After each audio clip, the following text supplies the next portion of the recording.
আদালতে জবানবন্দি দিয়েছেন এবং আপনি তদন্তের একজন অন্যতম একজন কর্মকর্তা অফিসার, সবশেষ অবস্থানটা যদি আমাদের বলতেন। আমরা জানেন এই হত্যা মামলাটা তো হলো আমাদের মাননীয় এমপি আনোয়ার রাজীর হত্যা মামলাটা রুজু হয়েছে ইন্ডিয়া আর বাংলাদেশের মামলা পরিষদ। আমরা তদন্ত করতে গিয়ে আপনারা জানেন যে আমরা এই পর্যন্ত 7 জনকে আমরা গ্রেপ্তার করেছি। 7 জনের মধ্যে কিন্তু বিজ্ঞ আদালতে 6 জনই কিন্তু তারা 160 করে ম্যাজিস্ট্রেশনে জবানবন্দি করেছে।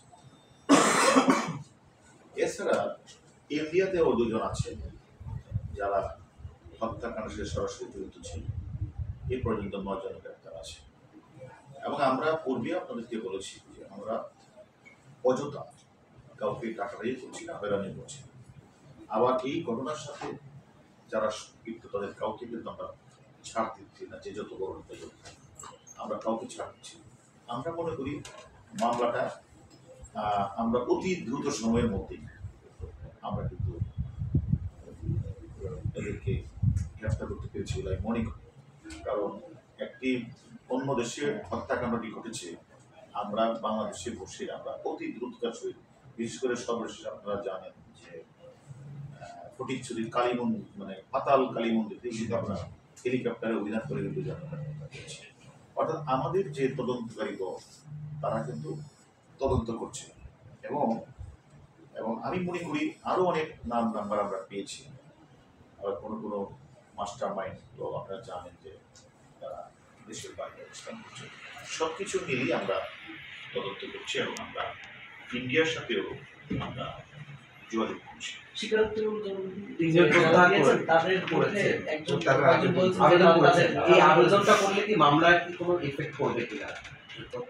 আসলে দেখেন, এটা তো আদালতের বিষয়। আদালতে যে কেউ আবেদন, এটা আদালত গ্রহণ করতে পারে, আদালত সেটা বাতিল করতে পারে। এতে আমি মনে করি আমাদের তদন্তে কোনো বাধাগ্রস্ত হবে।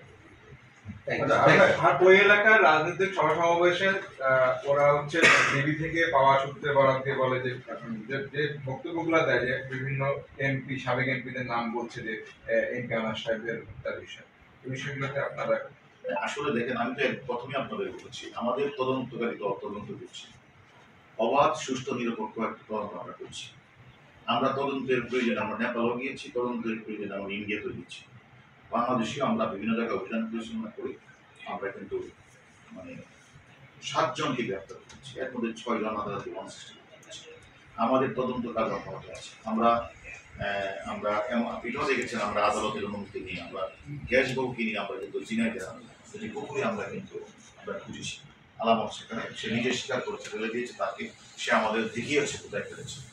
আমরা কিন্তু 164 প্রেক্ষিতে এবং বিভিন্ন সাক্ষ্য প্রমাণ এবং আপনার সিসিটিভি ফুটেজ বিভিন্ন কিছু পরিচালনা করে আমরা কিন্তু ফটিকছড়ি পাতাল কালী মন্দির থেকে আমরা আরও 2 জন যারা হত্যাকাণ্ডটি ঘটার পিছনে যারা সরাসরি কাজ করেছে তাদের গ্রেফতার করেছে।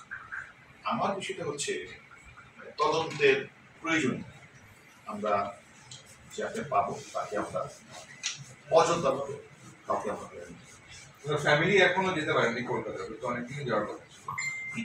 এটা তো আসলে আমাদের বাংলাদেশের কোনো পার্ট না, আমাদের বাংলাদেশের ডিবির কোনো পার্ট না। এটা যেহেতু ওই মামলাটা ইন্ডিয়ার সিআইডিতে আছে, তারা নিশ্চিত তাকে দেখেছে, সে শীঘ্রই চলে যাবে।